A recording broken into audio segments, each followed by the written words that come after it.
देव, देश आणि धर्मासाठी विश्वात्मके देवे साधक मंडळी. गुरुर्ब्रह्मा गुरुर्विष्णू गुरुर्देवो महेश्वरा गुरु साक्षात् परब्रह्म तस्मै श्री गुरुवे नमः.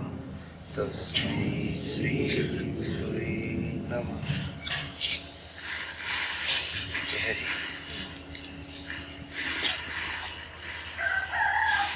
सच्चिदानंद श्रीपादोबांच्या पुण्यतिथी सोहळ्याच्या निमित्ताने आजच्या या दुसऱ्या दिवशीची परिपाठाची सुरुवात आणि आपण या सभा मंडपामध्ये जमलेली सर्व संत मंडळीच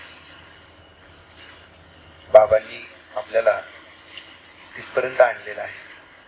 जर बारीक विचार केला तर आज आपल्या फक्त महाराष्ट्राची बघितली तर 11-12 कोटीपेक्षा जास्त लोक आणि त्यातून इथं आलेली ही एक हिरा काढलेल्या बाबांनी बाहेर आणि अशी सगळी मंडळी आहेत. म्हणून ही सर्व समोर दिसणारी ही संत मंडळीच आहेत असं मला म्हणायला किंचितही पाठीमागं बघावं लागत नाही. कारण बाबांनी आपल्याला हळूहळू त्या पदापर्यंत किंवा त्या भावापर्यंत, पद नाहीये तर तो भाव महत्वाचा आहे, त्या भावापर्यंत बाबांनी आपल्याला आणण्यासाठीची क्रिया सुरू आहे. आता आपलं नेहमीच आत्मचिंतन सकाळी म्हणजे सकाळी 4 वाजल्यापासून भजन आणि आत्मचिंतन सुरू असतं, बरोबर नाही. आताही आपण 4 वाजता बाबांनी बरोबर हे सुरू केलं चिंतन.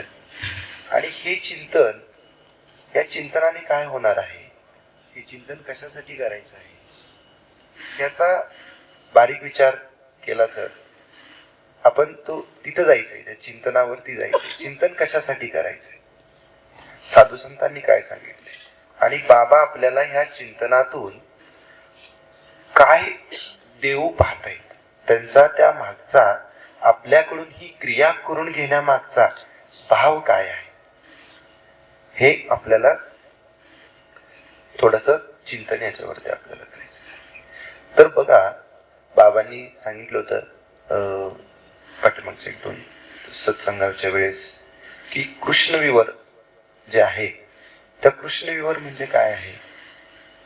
कृष्णविवर आणि ते ज्या ह्याने काय म्हणायचं विश्वरूप दर्शन अर्जुनाला जे दाखवले, त्याच्यामध्ये जे आहे त्याच्यामध्ये काय होणार आहे, जे त्याच्यामध्ये जो कोणी येईल तो त्याच्यामध्ये सामावून गेलेला आहे, तो त्याच्यामध्ये पूर्णपणे त्याचाच होऊन गेलेला आहे. आणि म्हणून या सकाळच्या चिंतनातून घेता सो सोडता हम, या चिंतनातून आपल्याला त्या परमात्मेशी आता चिंतनाचा अनुभव प्रत्येकाचा आहे. त्या चिंतनातून आपल्याला बाबा त्या परब्रह्माशी एकरूप होण्याच्या स्थितीला घेऊन चाललेले आहे. चिंतन करताना आपली स्थितीचा बारीक अनुभव प्रत्येकानं जर घेतला किंवा त्या स्थितीचा अनुभव जाणवून घेण्याचा प्रयत्न केला तर असं लक्षात येतंय की त्या काही क्षणासाठी का असेना, काही वेळासाठी का असेना, आपण इथे नसतोच, है की नाही. का असतो इथे, म्हणजे तो हा देहभाव किंवा या सभोवताली असणाऱ्या जे काही प्रकृती आहे सगळी, जिची ही रचना जी आहे याच्यावरती आपण नसतोच. आणि या भावावरती आणण्यासाठी आणि आपलं जे प्रारब्ध किंवा आपल्याला जे काही वाटेला कर्म आले त्या कर्माचं या कृष्णयोग रूपी इथं आपल्या अंतःकरणामध्ये सुद्धा तयार करून त्या सगळ्या कर्माचं बीज नाहीस करण्यासाठीची ही क्रिया आहे. आणि या क्रियेतून आपल्याला एवढा मोठा लाभ होतो आहे की तो म्हणजे आपण असा मोजू शकणार नाही. जसं म्हणतात हरिमुखे म्हणा पुण्याची गणना कोण करी, तसं या नामाच्या चिंतनातून किती पुण्य होतंय. म्हणजे पुण्य तर आपल्याला करायचं नाही, पुढे तो विषय मी घेणार आहे. म्हणजे आपल्याला पुण्य पण साठवायचं नाहीये, आणि पाप तर करायचंच नाहीये, पण यातून आपल्याला पुण्य पण बाद करायचंय आणि पाप पण बाद करायचंय. आणि ह्यासाठी आपल्या अंतःकरणामध्ये ते कृष्ण विवर आणि ते विश्वरूप दर्शन किंवा विश्वरूपाची स्थिती निर्माण झाली होती, ती निर्माण करण्याची क्रिया सद्गुरु महात्मे आपल्याकडून करून घेत आहेत. आणि यालाच माऊलींनी म्हटलेलं आहे की ज्ञानदेव म्हणे भजा आत्मदेवा. इथे आणखी कोणाची पूजा करत बसायची, म्हणजे वेगळ्या देवतेला जावा, आणखी काही पंढरीच्या वाऱ्या करा, त्यासाठी तुकाराम महाराजांनी वेगळाच म्हणून ठेवलेलं आहे. काय म्हणे, बाबुळावरी मुंगळ्या घाली येर झाल्या हातायच्या, यांच्या वाऱ्या पंढरीच्या. तशा पंढरीच्या वाऱ्या सुद्धा करायची गरज नाहीये. इथंच म्हणजे बाबा अनेक वेळा आपल्याला सांगतात की ठाईचं बैसुनी करा, एका ठिकाणी बसा आणि तिथं चिंतन करा, तिथूनच आपला सगळ्यांचा उद्धार होणार आहे. म्हणून ज्ञानदेव म्हणे भजा आत्मदेवा, आत्म्याचं चिंतन करायचं. आणि मग कारण तो कसा आहे, आत्मा हा अविनाशी आहे, त्याचा अंत नाही, आधी नाही. हा एक देह झाल्यानंतर दुसऱ्या देहामध्ये जाईल, दुसऱ्यातून तिसऱ्या देहामध्ये जाईल, देह बदलत जातील, पण आत्मा हा अविनाशी आहे. तो अनंत कालापासून आहे, तो अनंतापर्यंत राहणार आहे, त्याला कधी अंत नाहीये. मग आपण ह्या आत्म्याच्या चिंतनातून आपल्याला या चिंतनाच्या योगाने परब्रह्माशी एकरूप व्हायचंय. आणि ही क्रिया करून घेण्यासाठी आपल्याला बाबा या ठिकाणी सगळ्यांना वेगवेगळ्या कार्यक्रमामध्ये बोलवत असतात, सगळ्यांकडून ती क्रिया करून घेत असतात. आपण स्वतः बसून होते का एवढं, बघितलं आपण घरी असतो चिंतन करतो, एवढं होत नाही. म्हणून महात्मे आपल्याला इथं आणतात आणि या सगळ्या संत मंडळींच्या मांदियाळीमध्ये ही क्रिया होत असते. आपण जर सर्वसामान्य मनुष्याचा बघितला तर सर्वजण भजनशील आहेत, प्रत्येकाचा काहीतरी कोणावरती तरी त्याच्या ह्याने श्रद्धा आहे, विश्वास आहे. परंतु हे जे चिरकाल टिकणारं ज्ञान आहे, खरं ज्ञान आहे, 24 कॅरेट सोनं. आता बाबांनी मगाशी आपलं चिंतन चालू तर सांगितलं, तुम्ही सोन्याहून पिवळे आहात, हा आशीर्वाद आहे त्यांचा. तुम्ही फार भाग्यवान आहात, हा त्यांचा आशीर्वाद आहे आपल्यावरती. आपण याचा बारीक विचार करत नाही, करायला पाहिजे की आपल्यासारखं भाग्यवान कोणी नाहीये की आपल्याला हा विषय समजला. म्हणून बाहेर लोक परमार्थ करतायत, आणखी देवदेवता करतायत, आणखी पूजा करतायत, आणखी काय काय वेगवेगळे प्रकार करतायत, दंडन मुंडन सगळं चालू आहे. कारण मनुष्य जात हाच भजनशील आहे. भगवंता ज्यावेळेस आपल्याला हा मनुष्य म्हणून जो जन्माला आला, त्याला पाप पुण्य समान झालं, तेव्हा हा मनुष्य देह मिळालेला आहे. आणि हा मिळालेला देह सत्कारणी जिथे लावायला पाहिजे ते मात्र त्याला विसर पडलेला आहे. मी आणि माझं याच्यामध्ये आपल्या पाठीमाग याच्यामध्ये मुंबईमध्ये विषय झाला की ती लहान बाळ असतं, त्याला काही हे नसते. तसं आपल्याला मात्र पुढे जाईल तसं मी आणि माझं चिटकतं. आपण संसाराशी जास्त आसक्त होतो, कारण आपण संसारातच जास्त वेळ असतो. म्हणून इथं भक्ती करतो ना, एक मनुष्य जातो सोबतच भजनशील. सगळा मनुष्य भजनशील आहे, पण त्यातला ज्ञानी भक्त कोण आहे? आता भक्ताचे 4 प्रकार आले गीतेमध्ये. एक आर्त आहे, एक अर्थार्थी आहे, एक जिज्ञासू आहे आणि एक आहे ज्ञानी भक्त. आता याच्यामध्ये बारीक बघूया आपण की काय काय असतात प्रकाराचे. तर एक आहे आर्त भक्त. आर्त भक्त म्हणजे कसा असतो बघा, की जेव्हा त्याला एखाद्याला संकट आलंय मोठं, काहीतरी त्याच्यावरती आपत्ती आलेली आहे, त्यावेळेस त्याला देव आठवतो की अरे बाबा देवा, आता मला असं असं झालंय आणि तू आता ये आणि माझं यातून सुटका कर. असा आहे तो आर्त भक्त आहे. मग हे बघा आता कसं आहे की द्रौपदी आहे, ती पण आपण उदाहरण बघतोय त्याच्यामध्ये, त्या भक्ताच्या प्रकारामध्ये भक्तच आहे तो. म्हणजे आर्त भक्त जरी असला तरी तो भक्तच आहे. द्रौपदी ही श्रीकृष्णाची भगवंताची भक्तीच करत होती, पण तिला देव कधी आठवला आहे? सगळ्यात शेवटी. म्हणून तो जो भक्तीचा प्रकार आहे तो आर्तमध्ये. म्हणजे आपल्यावरती जेव्हा एखादं मोठं संकट येतं, आपल्याला वाटतं आता मला इथं कुणी वाचवू शकत नाही, तसं जर बघितलं तर आपल्याला बाबांनी सांगितलं की इथं भगवंताशिवाय तुम्हाला कोणी वाचवणार नाही, इथं तोच फक्त आहे. कारण आपल्या संचिताची रचना आणि आपल्याला आलेलं वाट्याला प्रारब्ध, त्याच्यामध्ये बदल करण्याचा अधिकार देवाला सुद्धा नाहीये, तो संतांना आहे. बरोबर की नाही? विषय आलेला आपला भगवत भावामध्ये की आपल्या प्रारब्धामध्ये किंवा संचितामध्ये बदल करण्याचा अधिकार देवाला नाहीये, तो संतांना दिलेला आहे. संता हाती दिल्या चाव्या. मग तसं संतांना दिले. म्हणून आपण अनेक वेळा काय होतं, भक्तच आहे पण तो कसा आहे, फक्त जेव्हा संकट येईल तेव्हा त्याला देव आठवतो. अरे बाबा मला आता काही प्रपंचिक संकट आले किंवा आणखी काहीतरी संकट आले, त्यावेळेस त्याला विचार येतो की आता मात्र मला यामधून देवाशिवाय कुणी सोडवू शकत नाही. मग हा आहे पहिला प्रकारचा भक्त. आता दुसरा कसा आहे बघा, अर्थार्थी भक्त असतो. अर्थार्थी भक्ताचं बाबांनी आपल्याला भगवत भाव मध्ये एक हे दिलेलं आहे की ते एक काही लोक असतात आणि त्यांच्याकडे भरपूर पैसा असतो आणि त्यांना काय करायचं असतं, व्यवसाय करायचा. व्यवसाय कशाचा करायचा, म्हणजे उत्पन्न साधन करायचं ना. मग काय करतात, तर ते मी शॉर्ट मध्ये सांगतो काय करतात, तर एक मंदिर बांधतात ह्याचं रिद्धी सिद्धीची देवता गणेशाचं, आणि काय करतात, पैसे कमवायसाठी परमार्थ करतात. मग तसा हा अर्थार्थी भक्त जो आहे ना, की त्याची एकच इच्छा असते की मला पैसा मिळावा, प्रॉपर्टी मिळावं, संपत्ती मिळावी, आणखी काहीतरी माझा ज्या इच्छा आहेत त्या इच्छा पूर्ण व्हाव्यात. आणि यासाठी जो भगवंताची भक्ती करतो, हा भाव ठेवून भगवंताला शरण जातो, तो अर्थार्थी भक्त सांगितलेला आहे. मग अरे असा कोण आहे बघा, तर रामायणामध्ये सुग्रीवाने काय केलं होतं की आपलं राज्य भावाकडून परत मिळवण्यासाठी प्रभू श्री रामचंद्रांची मदत घेतली होती. मग तो सुद्धा तिथे अर्थार्थी भक्तामध्ये येतो की तो त्याची इच्छा काय होती, अर्थार्थी जो भक्त आहे त्याची इच्छा असते की मला संपत्ती मिळावी, मला प्रॉपर्टी मिळावी, मला पैसा मिळावा. असा तो अर्थार्थी भक्त. त्यानंतर जिज्ञासू भक्त आहे. आता बाबांनी आपल्याला, आता हे कनिष्ठ आहे, म्हणजे भक्त जरी असले तरी कनिष्ठ आहेत हे दोन, पण इथून पुढे एक जिज्ञासू भक्त आहे जो आहे अर्जुनासारखा, जो भगवंताला त्याला पडलेल्या वेगवेगळ्या प्रश्नांविषयी प्रश्न विचारतो की देवा बाबा मला हे सांग, ते सांग, आणखी हे असं का, ते तसं का. आपण पण कधी कधी बाबांकडे चर्चा करतो, बाबा आपल्याला सांगतात, आणि ते एका भक्ताचं आणि त्यांच्या सद्गुरूंचं हितगुज सुरू असतात. तसा तो इथं जे सुरू आहे आपल्याकडे, जे आपण बसतोय, आपली चर्चा होते कीर्तनातून, प्रवचनातून, बाबा नेहमी आपल्याला काही काही सांगत असतात.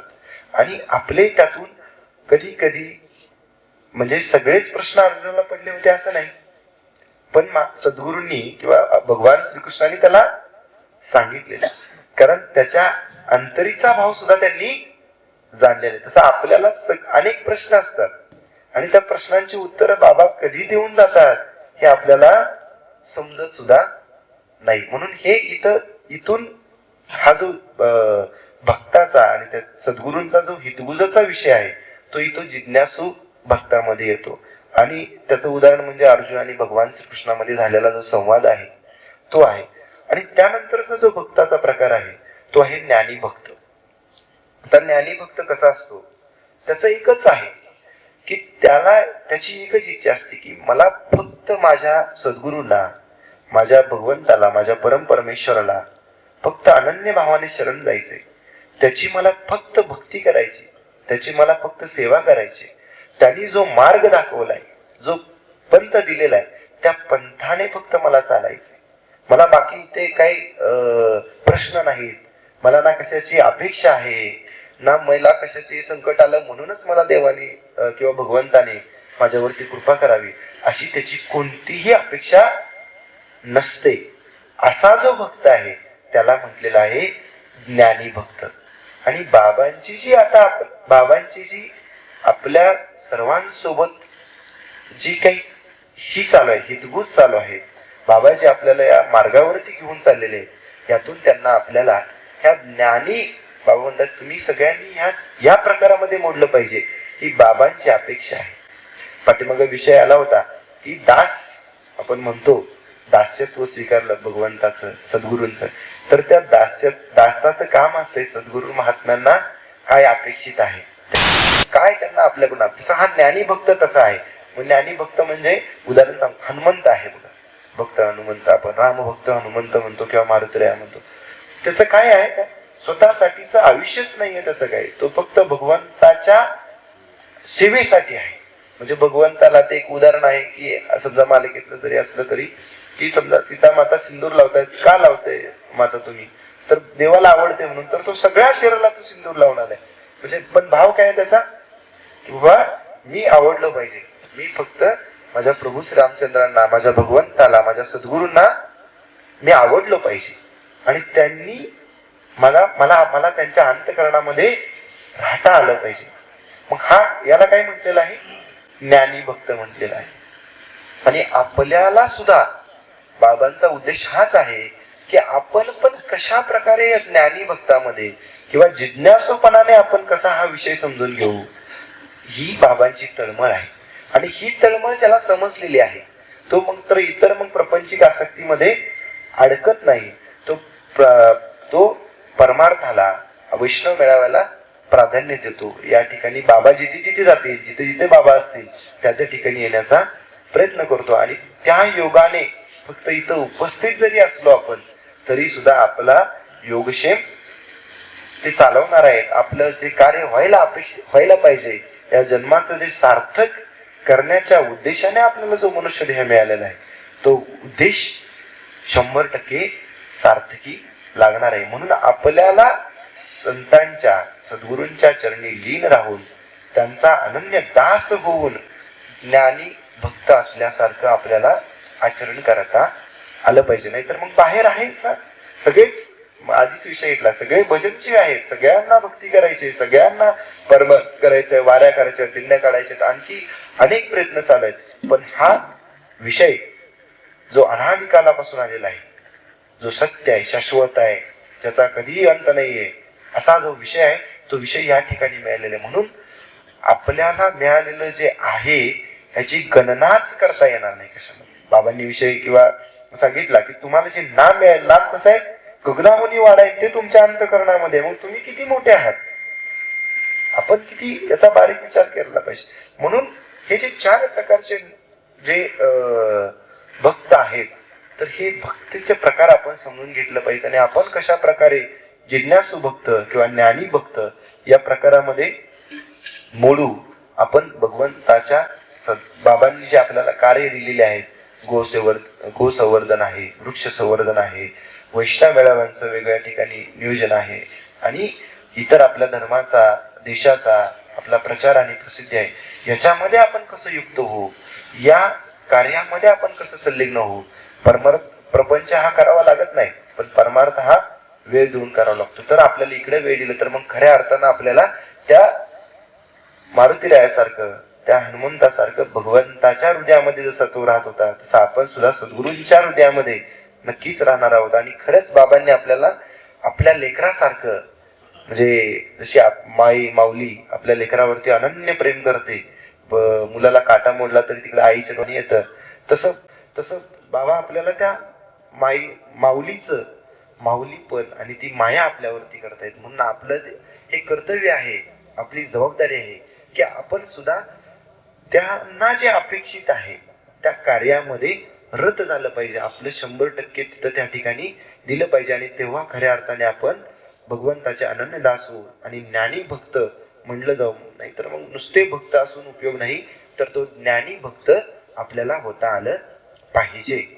मग पुढचा जर विषय बघितला तर, आणि हे जर नाही करता आलं आपल्याला, म्हणजे एवढा विषय समजून पण, म्हणजे हा विषय समजला आपल्याला की आता बाबा आपल्याला या ठिकाणी लीन राहायचंय, जे कार्य वाटेल आलंय हेच जीवनाचं साध्य आहे, याच्यापेक्षा वेगळं कोणतं साध्य नाहीये. त्या अनन्याशी एकरूप होणं हेच खरं आणि शाश्वत एकच साध्य आहे, ह्याच्यापेक्षा वेगळं कोणतं साध्य नाही. हे जर साध्य नाही कळालं तर मग चुकल्या वर्म पुन्हा फेरा पडे. मग इथं जर वर्म चुकलो आपण तर मग पुन्हा फेरा हा ठरलेला आहे, 184 फेरा आहे. आणि एकदा हा ज्यावेळेस मनुष्य देह मिळालेला हा जर वाया घालवला तर मग मात्र आपल्याला इथं परत मात्र कुठे येईल हे महात्मे भेटतील.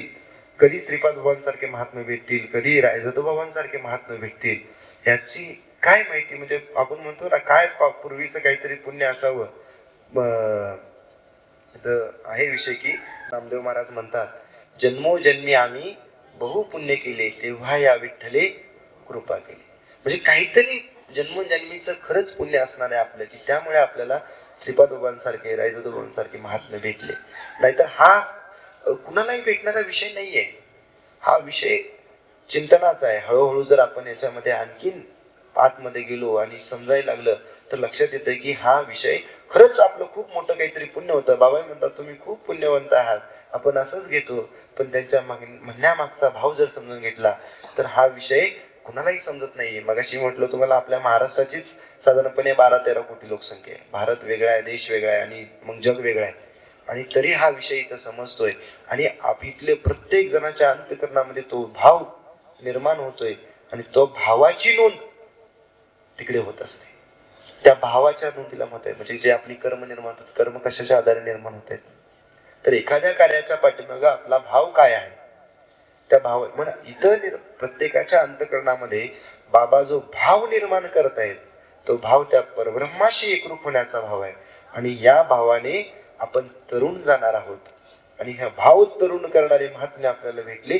हेच सगळ्यात मोठं आपलं यश आहे, हेच सगळ्यात मोठं आपलं साध्य आहे. ह्याच्यापेक्षा वेगळं कोणतं साध्य मनुष्य जन्मामध्ये येऊन असू शकत नाही. कारण बाकीची सगळी साध्य ही नश्वरापर्यंत घेऊन जाणार आहेत आणि हे एक असं साध्य आहे की हे साध्य आपल्याला अनंत जन्मांचं आपलं जे काही इच्छा होती, आपण किती जन्म घेतलेत माहित नाही आणि कुठून भरकट आलो हेही माहित नाही, पण अनंत जन्मांची आपली एक इच्छा अशी होती की मला त्या परमात्म्याशी जाऊन मिळायचंय, मला त्या सद्गुरूंचा दास म्हणून राहायचंय आणि त्याशी एकरूप व्हायचंय. ही जी आपली अनंत जन्माची प्रत्येक जीवाची इच्छा आहे बघा, प्रत्येक जीवाची अनंत जन्मांची इच्छा आहे की मला त्या परमात्म्याशी एकरूप व्हायचंय. परंतु त्याला हा मार्ग सापडलेला नाही. कारण कशामुळे सापडला नाही, तर त्याला त्याच्या जे जन्माला आला पण जन्माला येऊन असे जर महात्मे नाही भेटले, कर्म सिद्धांत नाही समजला, जर नाही योग्य मार्गाने गेला तर मग मात्र म्हणजे काही म्हटले ना, चुकल्यावर मग पुन्हा फेरा, मग तो फेरा पडणार आहे. आणि मग ते फेऱ्यामध्ये एकदा अडकला की मग मात्र ही जी अनंत जन्मांची आपली सगळ्यांची आता बाबांनी आपल्यावरती कृपा झाली, सद्गुरू आपल्याला भेटले, अनंत जन्मांचं आपलं जे काही पुण्य होतं ते फळाला आलं आणि असे महात्मे भेटले म्हणून आपण काही अंशी तरी त्यातून सुटलो आणि या मार्गाला लागलो. तर बाकीचे आलेत हीच इच्छा घेऊन आलेत, त्यांची खरी इच्छा हीच आहे की आम्हाला भगवंताशी एकरूप होता यावं, परंतु हा मार्ग मिळत नाहीये. कुठेतरी वर्म चुकतंय, कुठेतरी निष्काम भावाने कर्म होत नाही, कुठेतरी वेगळ्याच पंथाला जात आहेत आणि त्यांचे मार्गदर्शक तसे आहेत. म्हणून इथं जरी माऊलीने म्हटलं असेल, ज्ञानदेव म्हणे भजा आत्मदेवा, आत्मदेवाला भजायचं सांगणारे महात्मे भेटावे म्हणून जाणतेने गुरु भजेचे तेने कृतकार्य होईजे.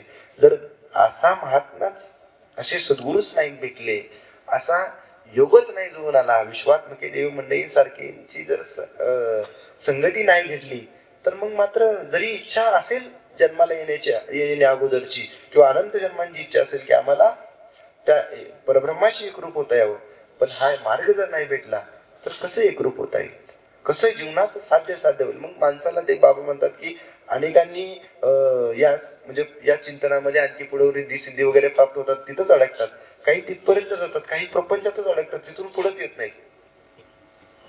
पण खरं साध्य हे आहे आणि हे साध्य आपल्याला बाबा साध्य करून देत आहेत.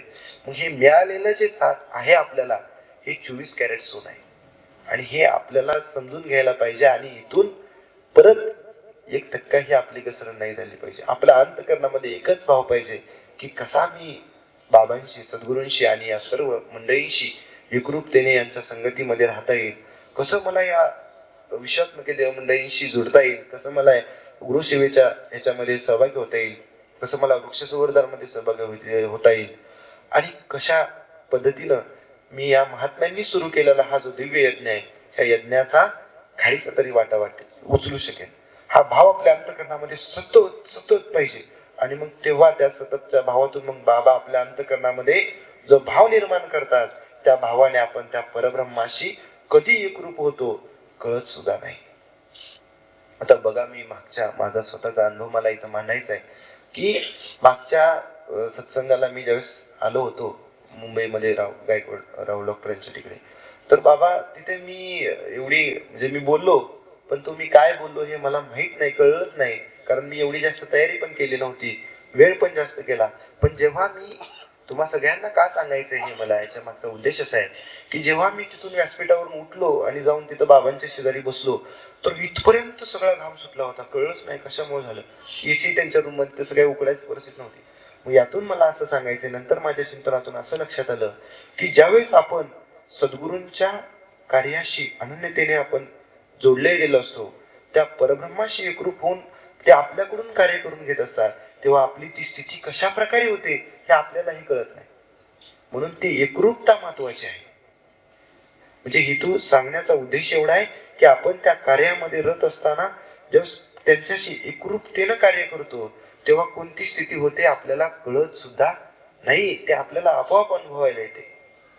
म्हणून ती एकरूपता महत्वाची आहे. आणि त्या एकरूपतेनं आपल्याला तिथं मग ते बरोबर होऊन जाते. कार्य कसं होऊन जातं हे आपल्याला समजत सुद्धा नाही. आणि म्हणून आपल्याला हा मार्ग मिळालेला आहे, तर आपल्याला मिळालेल्या मार्गावरती स्थिर राहायचंय. परत वर्म चुकू देऊन चालणार नाहीये. काही येतील, म्हणजे बाबा सुद्धा सांगतात की येतील प्रपंचामध्ये काही अडचणी येतील, आणखी काही येतील, आणखी काही होईल. येऊन येऊन काय होईल, म्हणजे कधीतरी प्रारब्धाचे येतात काहीतरी कमी जास्त, होऊन होऊन होईल काय, जीव तरी जात नाही. ह्याच्या पलीकडे होईल काय. बाबा आताच म्हणाले लाज भय कसली राहिलीच नाही आम्हाला, आणि कशासाठी करावी. आणि हे जर लाज भय चिंता जर सोडून दिली तर भगवंताशी अनन्य होण्यामध्ये आणि या कार्यामध्ये एकरूप होण्यामध्ये मग काय आणखी आलं एखादं काहीतरी आलं तर त्याचा काय विचार करायची आवश्यकता आहे. म्हणून तो विचार तिथे सोडायचा आहे. पण हा विचार मात्र कधीच सोडायचा नाही. हा निश्चय पक्का असला पाहिजे. आणि हा निश्चय पक्का असेल तर मग इतर विषय ते आपल्या जवळ चिटकत सुद्धा नाहीत. कसे बाबा आपल्याला त्याच्यामध्ये घेतात बघा. आणि म्हणून खरं जर बघितलं तर जर ह्या भावावरती अनन्य राहिलो तर आपल्याला भगवंतापर्यंत आणि ईश्वरापर्यंत जाण्याचा मार्ग सोपा होतोय. पण आपलं काय होतंय की आपण मी आणि माझं हे लावून घेतो, आणि मी आणि माझं लावण्यामुळे मात्र आपण अडकतो. आणि त्या ती जी आसक्ती निर्माण होते, त्या आसक्तीतून बाहेर आपल्याला यायचंय. आणि या बाबांनी ज्या यज्ञामध्ये आपल्याला सहभागी करून घेतलेलं आहे, त्या यज्ञामध्ये आपल्याला सहभागी व्हायचं आहे. बघा त्या ह्याच्यामध्ये विषय आलेले संत माईबाप मध्ये 1-2 लाईन आल्या त्या मी घेतो की कौटुंबिक आसक्तीमुळे मन दुबळं होतं, हृदय दुबळं बनतं. आणि हृदय दुबळं बनलं की हृदयात देव राहत नसून राक्षसच राहतो. काय म्हणले डायरेक्टली, राक्षसच राहतो. कशामुळे, कौटुंबिक आसक्तीमुळे. म्हणजे तैसा हृदयामध्ये रामू पाहिजे होता, तो काय निर्माण होतोय, राक्षसच होतोय. मग हे कधी जाणवतंय का आपल्याला, कशामुळे, कारण त्याला कौटुंबिक आसक्तीमुळे. कौटुंबिक आसक्ती म्हणजे प्रपंचाच, कारण आपण जास्त वेळ तोच करतो. म्हणून इथं आपल्याला तैसा हृदयामध्ये राम पाहिजे. राम तो भाव आपल्याला निर्माण करायचा आहे, आत्मभाव जागृत करायचा आहे. आपल्या अंतकरणामध्ये, आपल्या हृदयामध्ये भगवंत राहिले पाहिजेत, सद्गुरू राहिले पाहिजेत. पण आपल्या अंतकरणामध्ये आपण काय झालोय, राक्षसच झालोय. बघा प्रमाण आहे, संत मधला लाईन आहे. म्हणजे हे प्रमाण आहे की लाईन म्हणजे एक प्रमाण आहे. आणि हे प्रमाण असं आहे की हे ह्याच्यामुळे होत आहे. मग आता हे ह्याच्यामुळे असं होते तर आपल्याला काय करायला पाहिजे. तर पुढे विषय आले की आपल्याला ह्या कौटुंबिक आसक्तीपासून दूर गेलं पाहिजे, परमार्थाची आसक्ती निर्माण झाली पाहिजे. आसक्ती असावी, भीती पण असावी, पण ती कशाची असावी याचा विचार केला पाहिजे आपण. आसक्ती परमार्थाची असावी, भीती कशाची असावी, माझ्याकडून कुठलं दुष्कर्म घडू नये ह्याची भीती असावी. मग त्याने होणार आहे. नाहीतर आपल्याला काय होतंय, आसक्त प्रपंचाची आणि प्रपंचात काहीतरी अडचण येतील ह्याची भीती. आणि ह्यामुळे मग मात्र राक्षस होऊन जातोय. आणि खऱ्या अर्थानं मग ते वर्म चुकतंय. म्हणून वर्म चुकू द्यायचं नाही. आणि मग मात्र खऱ्या अर्थानं आपल्याला हे होणार आहे. आणि म्हणून आपल्या अंतःकरणातला जो भाव आहे त्या भावाची नोंद तिकडे होत असतात. म्हणून महात्मे सांगतायत की माझे क्षणार्ध अनुसंधान करी कोटी किल्मिषाचे दहन. आणि त्या क्षणार्ध अनुसंधानासाठी बाबा आपल्याला इथं बसवतायत की बसा, आत्मचिंतन करा, आत्मदेवाचं भजन करा. कारण त्या क्षणार्धाचं अनुसंधान, जर क्षणार्धासाठी जरी अनुसंधान आपलं झालं तरी कोटी किल्मिष जी आहेत ही प्रपंचाची आसक्ती निर्माण करणारी, तर ही सगळी किल्मिष नाहीशी होतील, त्यांचं दहन होईल. आणि ते दहन झाल्यानंतर मग शिल्लक काय राहील. मनुष्यात भजन सेवता हा मनुष्य म्हणजे हा परमात्म्याचा अंश आहे.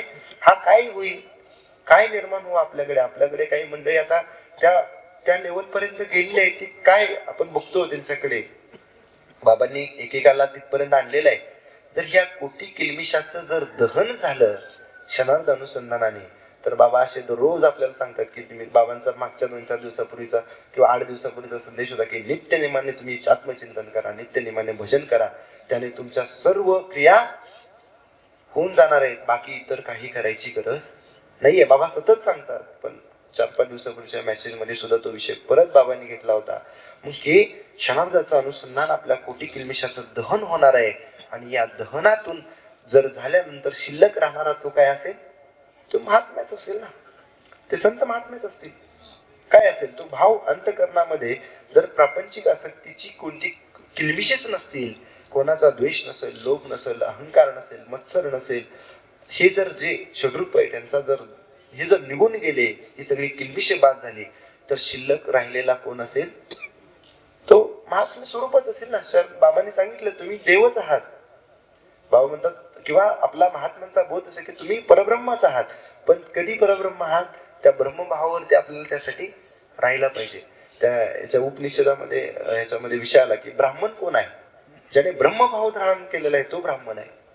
म्हणजे ब्राह्मण म्हणजे कोणी जन्माने तो असेल आपल्या त्या वर्णानुसार, पण जो ब्रह्मभाव धारण केलेला आहे तो खऱ्या अर्थाने ब्राह्मण आहे. मग बाबांचा देश तोच आहे. बाबा आपल्याला त्या भावावरती घेऊन जायसाठीच आपल्याला मार्गदर्शन करतायत की तुम्ही ब्रह्मच आहात, अहम ब्रह्मास्मी, आपण ब्रह्म. पण आपण त्याचा विसर आहे, आपल्याला त्याचा विसर आहे. आपण क्षणार्धासाठी त्या भावावरती जातो आणि इतर वेळी विसर आहे त्याचा आपल्याला, की आपण विसरून जातोय की आपण ब्रह्म आहोत. हे फक्त आपल्याला बाबांच्या संगतीमध्ये, वैष्णव मेळामध्ये किंवा थोडस चिंतनाला बसल्यानंतर, सकाळी ग्रंथ वाचत असताना, तेव्हाच त्या थोड्याशा वेळासाठी आपल्याला जाणीव होते की मी ब्रह्म आहे, असा महात्म्यांनी आपल्याला बोध केलेला आहे. पण हा जो त्यांनी बोध केलेला आहे, हा बोध आपल्याला सतत आपल्या अंतकरणामध्ये तेवत राहिला पाहिजे. दिवा तेवत राहतो, त्याला कधी खंड नाहीये ना. आपण ज्योती पेटवतो, तिचा कधीही खंड होत नाही. तसा आपल्या अंतकरणामध्ये जो अहम ब्रह्मास्मी किंवा तुम्हीच ब्रह्म आहात, हा जो सद्गुरूंनी आपल्याला बोध केलेला आहे, या भावावरती आपण राहिलं पाहिजे. आणि मग या भावावरती राहत असताना परत जबाबदारी वाढते की ब्रह्माची लक्षणे काय आहेत, आणि ती आपल्यामध्ये उतरली पाहिजेत, आपल्यामध्ये आली पाहिजेत. आणि ती येण्यासाठी मग इकडे जर कोटी किलमिशांचं दहन झालं, महात्म्यांच्या जर क्षणार्धाचं अनुसंधानाने इकडं आपली जी किलमिश आहे ती बाद करायची, आणि ही बाद झाल्यानंतर आपण त्या ब्रह्मभावावरती स्थिर राहणार आहे. आणि मग हळूहळू बाबा आपल्याला घेऊन चालले तिकडे की असतेच्या महापुरी रिक्ता ती कोट्यावधी परिप्राप्तीच्या पहिलं तरी विपाई लागली. हे प्राप्तीच्या पहिली तरी घेऊन चाललेली एवढीच चालली, थोडीशी हजारो कोटी म्हणजे खूप लोकसंख्या आहे जगाची, कितीतरी अब्जामध्ये असेल वगैरे वगैरे. पण त्यातली ही थोडीशी लेकरं बाबांनी, महात्म्यांनी आपली सवंगडे, जसं भगवान श्रीकृष्णांनी सवंगडे गोळा केले होते, तसे बाबांनी सवंगडी गोळा केलेत आणि यांना घेऊन ते चाललेले आहेत. आणि यामध्ये एकाही सवंगड्यांना पत्र आता पाठीमागे राहायचं नाही. महात्म्यांनी बोध केलेला आहे की तुम्हीच ब्रह्म आहात, पण त्या ब्रह्माची लक्षणं आपल्यामध्ये उतरली पाहिजेत. यासाठी आपलं साधन चतुष्टायन झालं सुरू पाहिजे. आपण विवेकावरती सतत पाहिजे की बाबा आपल्याला या कार्याशी सतत संलग्न राहायचंय, या कार्यापासून कधीही आपण अलिप्त नाही झालं पाहिजे. आणि मग तेव्हा मग बाबांबरोबर आपण ते आपल्याला घेऊन जाणार आहे. एकदा फक्त त्या नावेमध्ये बसायचंय, मग ती नाव कशी तो भवसागर तरून जाणार आहे हे आपल्याला कळणार सुद्धा नाहीये. पण जर नावेतच नाही बसलो, जर त्यांच्याशी अनन्यतेने कॉन्टॅक्ट आणि कनेक्टेड जर नाही राहिलो, तर मग मात्र आपण जरी आलो असलो, बघा आता याच्यासाठी जर बघितलं, नाव आहे, नाव किनाऱ्यावरती लागलेली आहे, काही जण नावेमध्ये जाऊन बसलेत आणि काही जण चला जाऊ का नको किंवा कोणतरी पळत पळत चाललाय. पण त्याची काहीतरी मर्यादा ठरलेली आहे ना. एक ठरलेली विशेष वेळ असते नाव सुटायची, विमान फ्लाईट सुटायची वेळ ठरलेली असते, बसची असते, ट्रेनची असते. पण जर तो तिथे वेळेत नाही पोहोचला, नाव असू द्या, ट्रेन असू द्या, फ्लाईट असू द्या, जायची भाव आहे मग जाय का नको म्हणून कोण वेळेत पोहोचला नाही, कोणाला त्याच्या प्रारब्धाने तिथपर्यंत पोहोचता नाही आलं, तर ती जाणारी नाव, ती फ्लाईट आणि ती ट्रेन थांबणार नाहीये. म्हणून आपण आपल्या वेळेत पोहोचलं पाहिजे. आपल्याला हा अनंत कोटी जन्माचा जे आपलं उद्देश होतं, जे आपल्याला साध्य करायचं होतं, किंवा नंतर आपल्याला सहानुभूती येते की अरे त्यांनीच असं काहीतरी केलं असेल, पण ते आधीच त्यांनी करून ठेवलेलं आहे. हे फक्त त्या दृष्टीने आपल्याला जाणायचं आहे. आणि म्हणून त्यांच्या कॉन्टॅक्ट आणि कनेक्टेडमध्ये राहिलो तर आपला हा भवसागर आपण तरुण जाणार आहे. महात्म्यांच्या सानिध्यात राहणं किती महत्वाचं आहे हा विषय हे इथं आपण समजून घेतलं पाहिजे. आणि जर आपल्याला हा मिळालेला मनुष्यदेह, आता मनुष्यदेह जो मिळाला तो कसा मिळालेला आहे, ज्यावेळेस पाप आणि पुण्य समान झालं तेव्हा हा मनुष्यदेह मिळाला. मग मिळालेला मनुष्यदेह टिकवायचा आहे ना. पण पाप आणि पुण्य समान झालं, पण बाबांनी विषय घेतलेला आहे की पाप पुण्य जे होतं ते खर्चून टाकलं. मला हे पाहिजे, मला ते पाहिजे, चांगलं घर पाहिजे, चांगला गव्हर्नमेंट जॉब पाहिजे, किंवा चांगला आणखी काय काय काय पाहिजे ते सगळ्या गोष्टी मागून घेतल्या. आणि मागून घेताना मग शिल्लक काय राहणार आहे, पाप शिल्लक राहणार आहे. आणि जे सिद्धांत काय आहे इथे की समान लेवलला पुण्य पण आलेलं आहे, समान लेवलला पाप पण आलेलं आहे, दोन्ही पण भोगायचंच आहे. मग आता पुण्य तर संपल्यानंतर पाप भोगायला येणारच आहे. पुण्य भोगून झालेलं आहे आणि मग झाल्यानंतर राहिलेलं पाप हे भोगायला येणारच आहे. आणि मग ते पाप भोगत असताना मग ते काही त्रास होतोय नाही का, दुःख होते. असं झालंय की कोणाला काहीतरी एखादं काहीतरी घरामध्ये किंवा जीवनामध्ये एखादा प्रसंग आलाय दुःखाचा आणि ह्याला बरं वाटतंय, असं काही झालंय का? आपल्याला नाही होत, पण महात्म्यांना.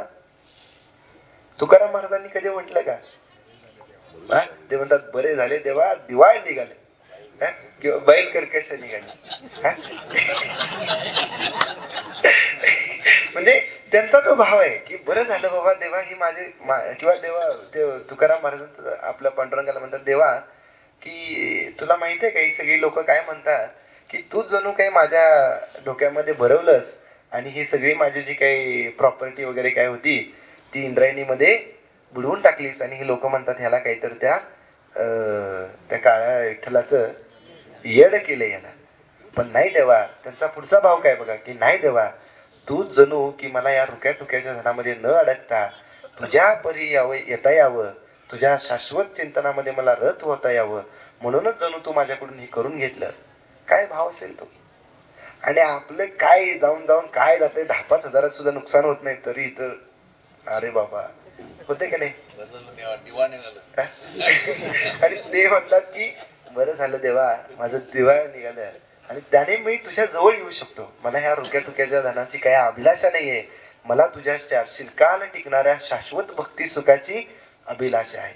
अभिलाषा वेगवेगळ्या प्रकारची आहे, त्यांनी तिथं दोन्ही प्रकारची सांगितली. मला याची नाहीये संसारिक सुखाची धनाची कशाची मला अभिलाषा नसून चिरकाल टिकणाऱ्या शाश्वत भक्ती सुखाची मला अभिलाषा आहे. अभिलाषा असावी अशी असू शकते. मग हा तुकारामांचा भाव आहे. आणि मग आपल्याला मात्र पाप पुण्य समान वाटायला आलेलं आहे, ते भोगायचं आहे. आता महात्म्यांच्या सानिध्यामध्ये आल्यानंतर आपल्याला आता ते पुण्य भोगताना किंवा वाटेला आलेली कर्म भोगताना अजिबात दुःख होत नाहीये किंवा त्याची तीव्रता जाणवत नाहीये. कारण बाबांनी आपल्याला सांगितलं अरे ते भोगायचं आहे, ते संपून जायचंय. तुकाराम महाराजांनी जाता जाता तोही आशीर्वाद दिलाय की तुमची सगळ्यांची कर्म लवकर फळाला येऊन. किती मोठा आशीर्वाद आहे. वाटणाऱ्याला वाटतंय की आता काय माझं काय येतंय काय माहिती. म्हणजे जो असा विचार करेल साध्या म्हणजे एक ब्रह्मभावावरचा विचार आहे आणि एक साधा मनुष्य म्हणून विचार आहे. एखाद्याला काय वाटतंय की बाबा आता कर्म लवकर फळा म्हणजे आता काय येते काय माहिती, म्हणजे काही पण असू शकते ना, त्याला टेन्शन येऊ शकते. आणि ज्यावेळेस ज्या बाबांच्या सानिध्यामध्ये असलेल्या या सर्व मंडळींचा दर्शन आपल्याला काय वाटतंय जाऊ दे बाबा एकदाच भोगून संपून जाईल, हे की नाही. म्हणजे कुठं आणलं बाबांनी आपल्याला, म्हणजे विचार करायची गोष्ट आहे.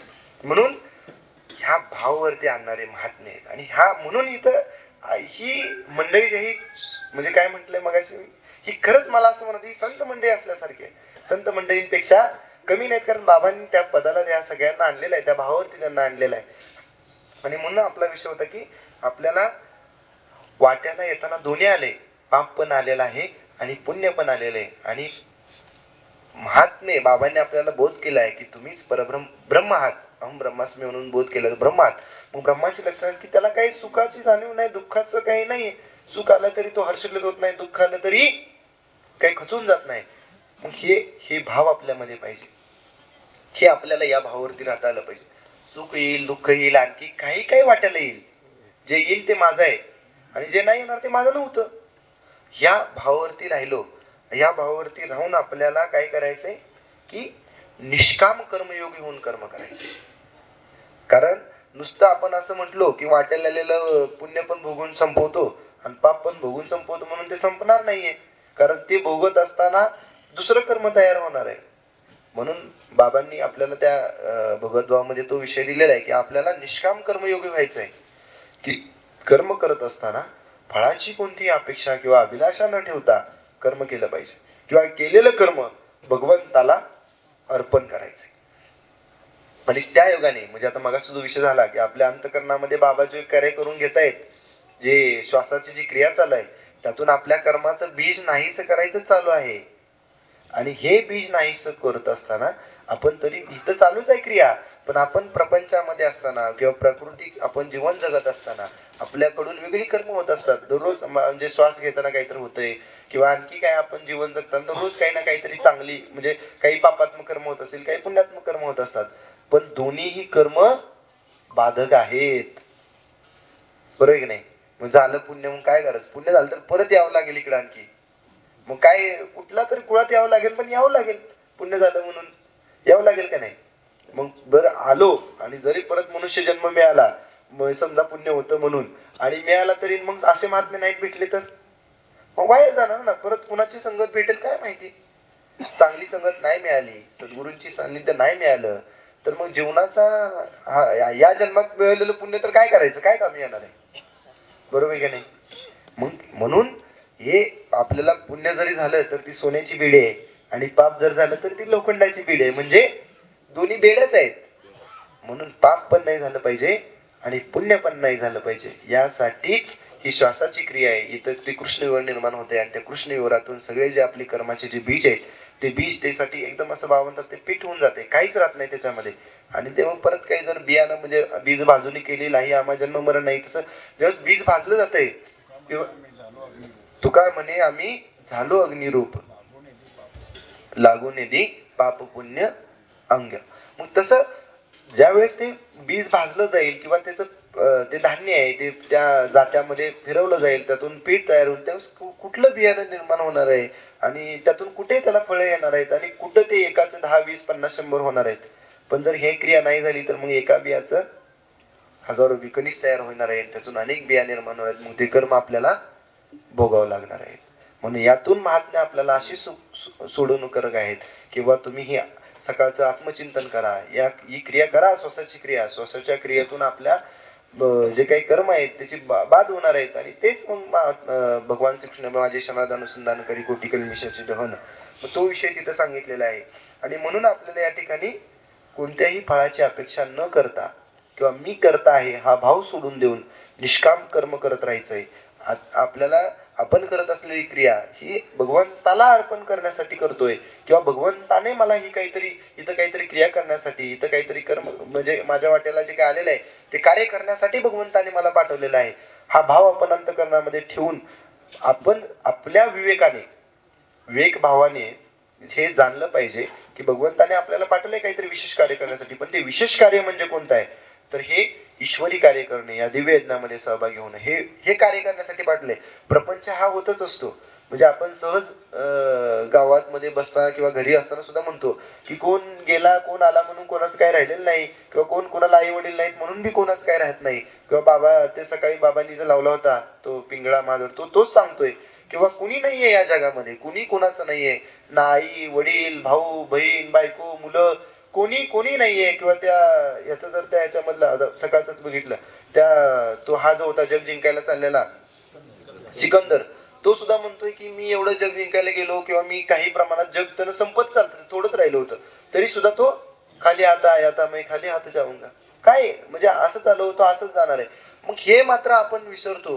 पण त्या ज्याने आपल्याला पाठवलंय, ज्याचा आपण खरा सखा येतो, अनंत जन्मांचा सखा कोण आहे, अनंत जन्माचा पाठीराखा कोण आहे, अनंत जन्मांपासून आपली पाठीराखण कोण करतोय, अनंत जन्मांपासून सांभाळ कोण करतोय.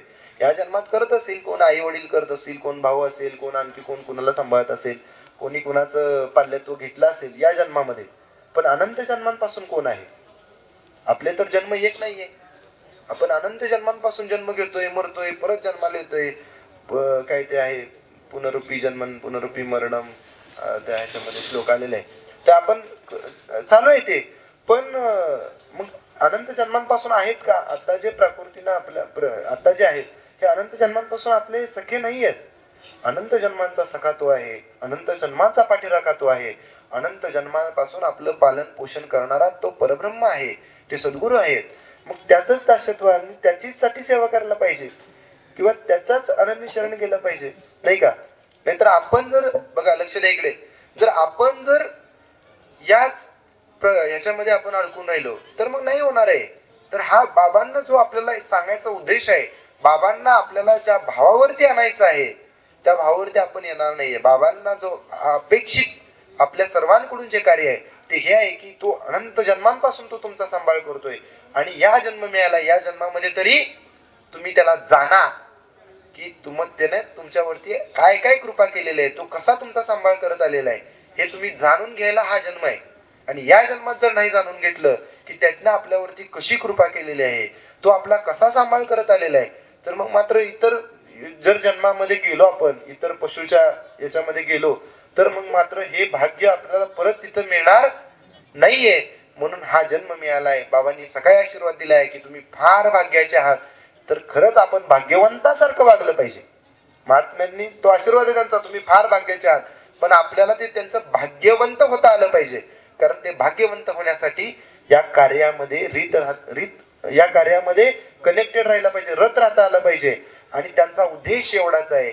बाबा अनेक ठिकाणी प्रत्येक कार्यक्रमाच्या वेळेस कुठेही असेल तेव्हा 3 वाजता उठून सगळ्यासाठी आपल्यासाठी येतात, हे सगळं यज्ञ सुरू करतात. यांचा उद्देश एवढाच आहे की इथं असलेला प्रत्येक जीवाचा उद्धार झाला पाहिजे, प्रत्येक जीवाला त्या परमात्म्याची ओळख झाली पाहिजे, प्रत्येक जण त्या ब्रह्मभावावरती रीत झाला पाहिजे. आणि त्यांचा उद्देश आणि त्यांची तळमळ समजून घ्यायचं, हेच आपलं कर्तव्य आहे, हेच आपलं कार्य आहे, हेच खऱ्या अर्थानं त्यांच्या प्रती समर्पण आहे. नाहीतर मग इतर काहीची बाबांना कशाची, मग इतर काही त्यांना अपेक्षित नाहीये. बाबांना एवढंच अपेक्षित प्रत्येक जीवाचा इथं उद्धार व्हावा. आणि यासाठी बाबा म्हणतात तुम्ही कडा सोडवण. काय बाबा आणतायत आपल्याला इथं, चला या सगळ्या म्हणून बसवले, पण इथं येऊन बसला आणि तरी पण हा जर विषय नाही समजून घेतला तर मग मात्र सोडवणूक होणार नाहीये. म्हणून सोडवणूक करून घेण्यासाठी त्या अनंत जन्माचा सखा जो पाठीराखा आहे, जे सद्गुरू आहेत, जे महात्मे आहेत, त्यांच्या चरणी समर्पित राहिलं पाहिजे. आणि या जन्माचं जे मूळ शाश्वत उद्देश आहे की या जो भवसागर आहे, हा संसाराचं जे काही रहाट गाडग आहे त्यातून आपल्याला बाहेर पडायचंय. याच्यामध्ये विषय आलेला आहे, मी तो एक इथं याला कनेक्टेड आहे की भगवत गीतेमध्ये 10व्या अध्याय नित्यम असुख लोकम, हे जे जग आहे हे कसं आहे, अनित्यम सुखद, अनित्यम असुख लोकम, हे जग अनित्य तथा दुःखाने परिपूर्ण भरलेले आहे आणि कोणत्याही ज्ञानी सज्जन व्यक्तींना सुद्धा राहण्यासाठी योग्य नाहीये. बघा, हे जग अनित्य दुःखाने भरलेलं आहे, नित्य दुःखाने भरलेलं आहे. आणि ज्ञानी जो आहे, सज्जन आहे, त्यांना सुद्धा राहण्यासाठी योग्य नाही. कारण इथं फक्त प्रपंचाच्याच गोष्टी होतात, इथं फक्त काहीतरी मी आणि माझ्याच गोष्टी होतात, इथं फक्त अहंकाराच्या, द्वेषाच्या, तिरस्काराच्याच गोष्टी होतात. इथं कोणी परमात्म्याविषयी बोलत नाही. इथं परमात्म्याविषयी बोलणारी ही प्राप्तीच्या पहिले तरी उपायला निघेमधली ही थोडीशीच लोक आहेत. ते पण आमचं भाग्य की आम्हाला महात्मे चांगले मिळाले म्हणून.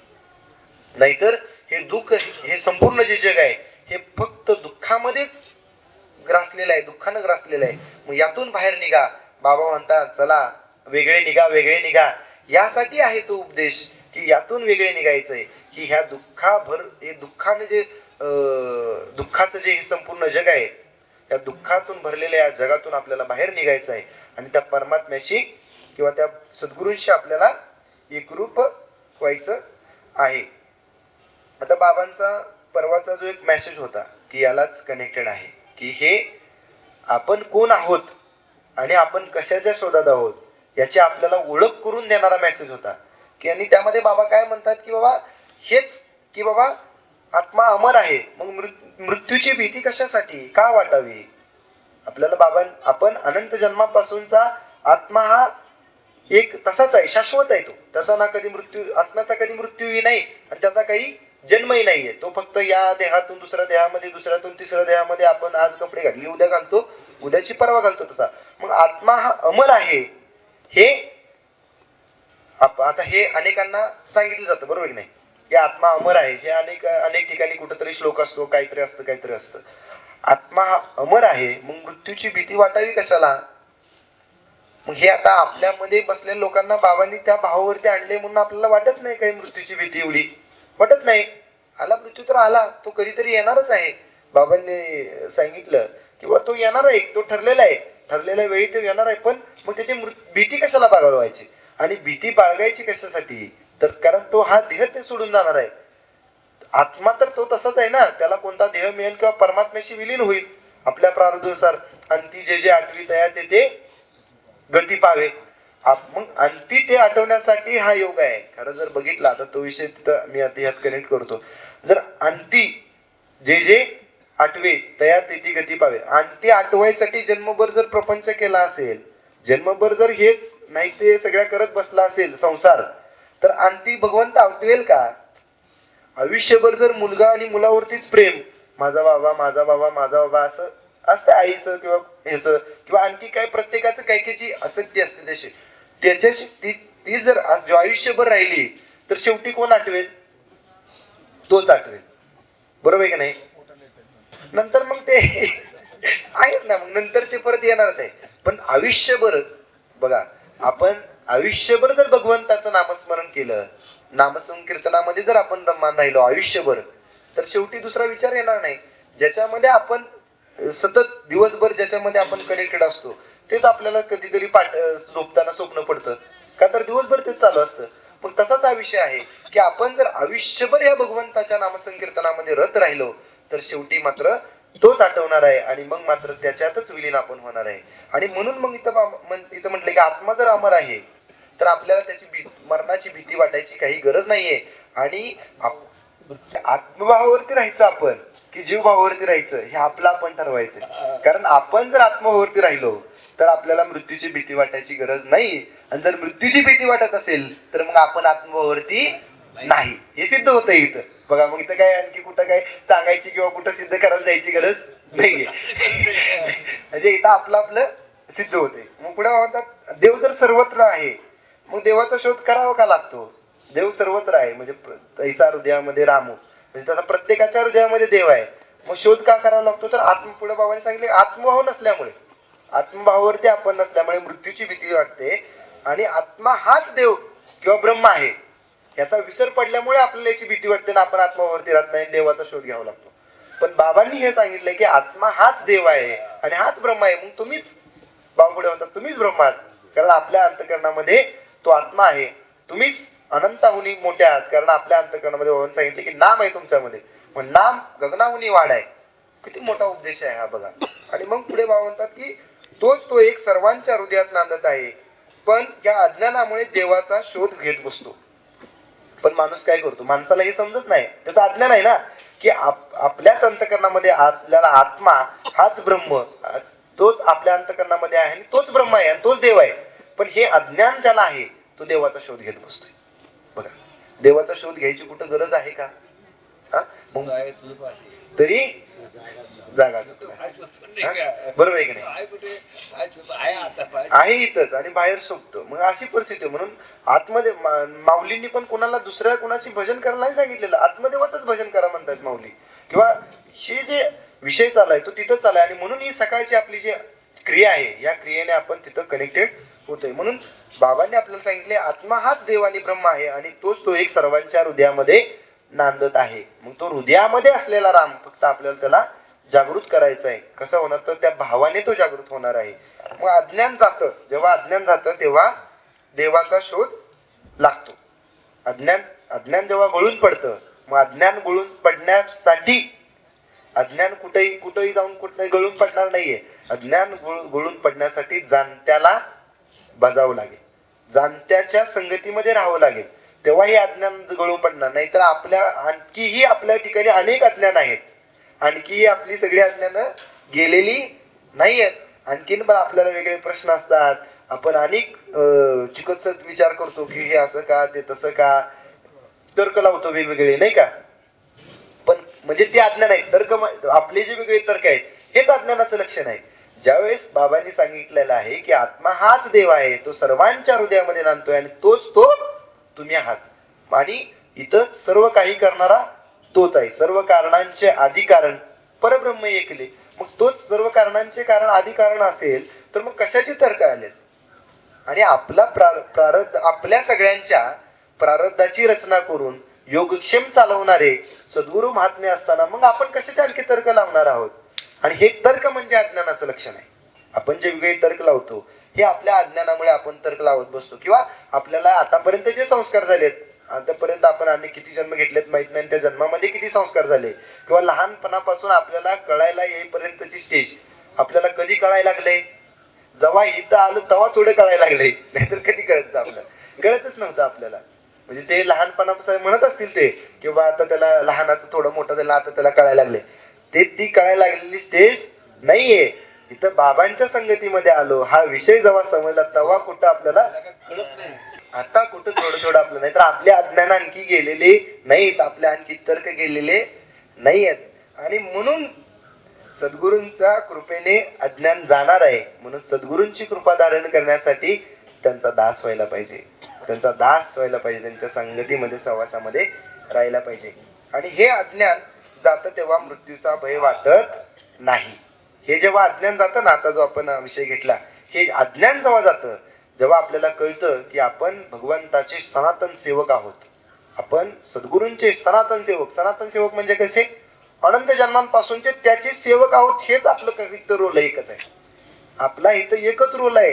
पृथ्वी तलावरती मनुष्य म्हणून जन्माला आल्यानंतर आपला एकच रोल आहे की आपण त्या भगवंताचे, सद्गुरूंचे, परब्रह्माचे सनातन सेवक आहोत. आपला सनातन धर्म कसा आहे, शाश्वत आहे, अनादि अनंत आहे. तसा आपण त्याचे सनातन सेवक आहोत. दुसरा इथं कुठला रोल नाही. इथं आपण कुणी कुणाचा पती नाही, मुलगा नाही, डॉक्टर नाही, आणखी काही नाही, हा काही नाहीये. फक्त त्याचे सनातन सेवक आहोत, हाच आपला रोल आहे. आणि मग तेव्हा त्या भावावरती आपण जेव्हा येतो, हे अज्ञान जेव्हा गळून पडतं, तेव्हा देवाचा शोध थांबतो. आणि तेव्हा देवाचा शोध जेव्हा थांबतो, देवाचा जेव्हा शोध होतो, तेव्हा शांती मिळते आणि खऱ्या अर्थानं जन्म मरण टळतं. आणि हा बाबांनी जो यज्ञ सुरू केलेला आहे तो यज्ञ या उद्देशाचा आहे. त्यांचा उद्देश आहे की ह्या माझ्या सर्व लेकरांचं जन्म मरण टळावं आणि हे सर्व लेकरं त्या परब्रह्माशी एकरूप व्हावीत, या उद्देशाने हा यज्ञ सुरू केलेला आहे. म्हणून या यज्ञामध्ये हिरिरीनं सहभागी होणं हे आपलं आद्य कर्तव्य आहे. कारण आपण त्यांचे सनातन सेवक आहोत हे जाणीव आपल्या अंतःकरणामध्ये सतत राहिली पाहिजे. आणि ही जाणीव जेव्हा आपल्या अंतःकरणामध्ये राहील तेव्हा त्यांच्या चरणी लीन राहू. त्यानंतर मग बाबा आपल्याला व्यवस्थितपणे प्रत्येक ठिकाणी जिथे जाईल तिथे अनेकांना ज्याला ती दृष्टी निर्माण झाली ना, ज्याला बाबांनी ती दृष्टी दिली की उघड्या डोळ्याने स्वरूपाची रचना बघा किंवा उघड्या डोळ्याने चिंतन करा, त्याला लक्षात येतं, प्रत्येकाला ते अनुभव येतो की बाबा आमचा कसा योगक्षेम चालवतात, बाबा कशा प्रकारे आमच्यावरती कृपा आशीर्वाद करतात, बाबा कधी काय एखादा मेसेज करतील, कधी काय देतील, ह्याची कशामध्येच गणना करता येत नाहीये. ते आपल्यासाठी हा भवसागर तरुण घेण्यासाठी आपला देह कष्टवितात आहेत. म्हणून आपलं सगळ्यांचं एक कर्तव्य आहे की आपण त्यांनी आरंभलेल्या यज्ञामध्ये, त्यामध्ये मग वृक्ष संवर्धन आहे, आपल्याला वृक्ष संवर्धक व्हायचं आहे, आपल्याला गोसेवक व्हायचं आहे, आपल्याला ईश्वर सेवक म्हणून राहायचं आहे. कारण आपण भगवंताचे सनातन सेवक आहोत, हा भाव आपण जाणून ठेवायचा आहे. आणि मग या अर्थाने, मग या योगाने खऱ्या अर्थाने आपण त्याचे सेवक आणि सद्गुरूंचे दास आहोत हे म्हणण्याच्या आपण लायक किंवा पात्रतेचे बनतोय. जय हरी. झाले.